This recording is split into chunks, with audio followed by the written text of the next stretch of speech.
Corona की वजह से भारत की जो हालत हुई है उसे शब्दों में नहीं बताया जा सकता है।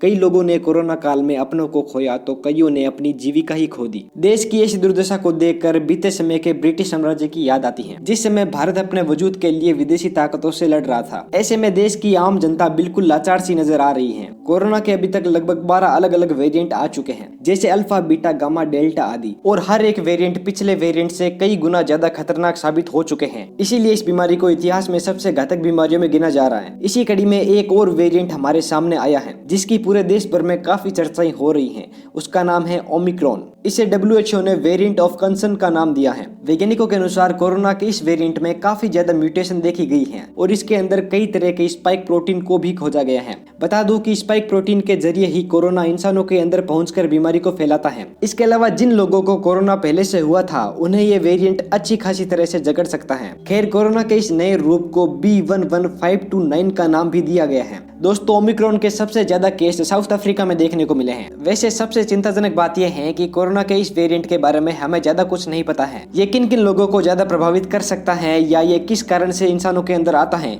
ये भी हमें नहीं पता है, क्योंकि इसकी खोज हाल फिलहाल में ही हुई है। इसीलिए वैज्ञानिकों के पास इसकी पूरी जानकारी नहीं है। बता दूं कि वैज्ञानिकों को अभी भी कोरोना के इस नए वेरिएंट के विरुद्ध वैक्सीन की क्षमता कितनी है ये भी नहीं पता। हालांकि कुछ साइंटिस्ट का कहना है कि कोरोना की वैक्सीन हमें कुछ हद तक ओमिक्रॉन से सुरक्षित रख सकती है। ओमिक्रॉन की पहचान बहुत ही आसान है। इसे आप PCR टेस्ट के माध्यम से आसानी से देख सकते हैं, क्योंकि PCR टेस्ट के दौरान जिन 3 जीन्स को टारगेट किया जाता है उनमें से एक जीन ओमिक्रॉन के द्वारा प्रभावित होता है। वैज्ञानिकों के अनुसार ओमिक्रॉन के अंदर 30 से भी ज्यादा स्पाइक प्रोटीन के म्यूटेशन देखे गए हैं। वैसे इन 30 म्यूटेशन में से 10 म्यूटेशन ऐसे हैं जो कि सीधे तरीके से स्पाइक प्रोटीन के साथ संबंध रखते हैं। इसके साथ ही ओमिक्रॉन के अंदर कुछ हैरान कर देने वाली बातें भी देखी गई हैं। दोस्तों, इस वेरिएंट के अंदर पुराने वेरिएंट्स के म्यूटेशन को भी देखा गया है। जो पुराना वेरिएंट था वे इंसानों के अंदर काफी तेजी से फैल रहा था और ये काफी खतरनाक भी था, परंतु इससे कई गुना अधिक खतरनाक ओमिक्रॉन है, क्योंकि इसमें काफी म्यूटेशन और स्पाइक प्रोटीन होने के साथ ही साथ ये काफी तेजी से इंसानों के अंदर फैल सकता है। तो अब सोचिए कि अगर ये भारत के अंदर भारी तादाद में पाया जाता है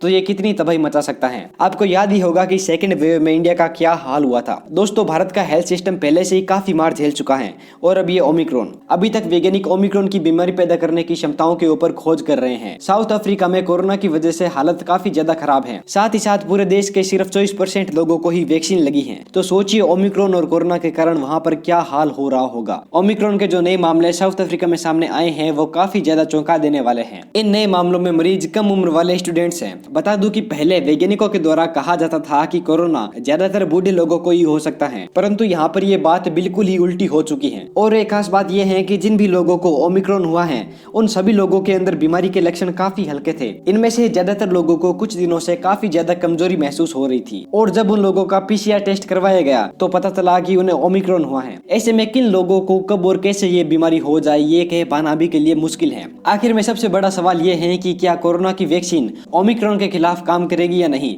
तो दोस्तों, जैसा कि मैंने वीडियो की शुरुआत में बताया था कि अभी तक इसके बारे में हमें कुछ भी नहीं पता है। कुछ वैज्ञानिकों का मानना है कि अलग अलग म्यूटेशन और स्पाइक प्रोटीन के कारण शायद वैक्सीन असर कम करे। हालांकि वैज्ञानिकों का यह भी कहना है कि कुछ हद तक वैक्सीन हमें ओमिक्रॉन से बचा सकती है। अभी वैज्ञानिक इस नए वेरिएंट के ऊपर शोध करके वैक्सीन और वायरस के बीच होने वाले रिएक्शन को समझ रहे हैं। आशा है कि जल्द ही हमें कुछ नई जानकारी मिल जाएगी। तो दोस्तों, आपको क्या लगता है कि ये नया वेरिएंट कितना ज्यादा खतरनाक हो सकता है? इसके बारे में नीचे कमेंट करके जरूर बताइएगा। साथ ही आप कोरोना की गाइडलाइन का पालन करते हुए वैक्सीन जरूर लगाएं। मैं मिलता हूँ आपसे अगली ऐसी ही नॉलेजेबल वीडियो के साथ। तब तक के लिए थैंक्स फॉर वॉचिंग।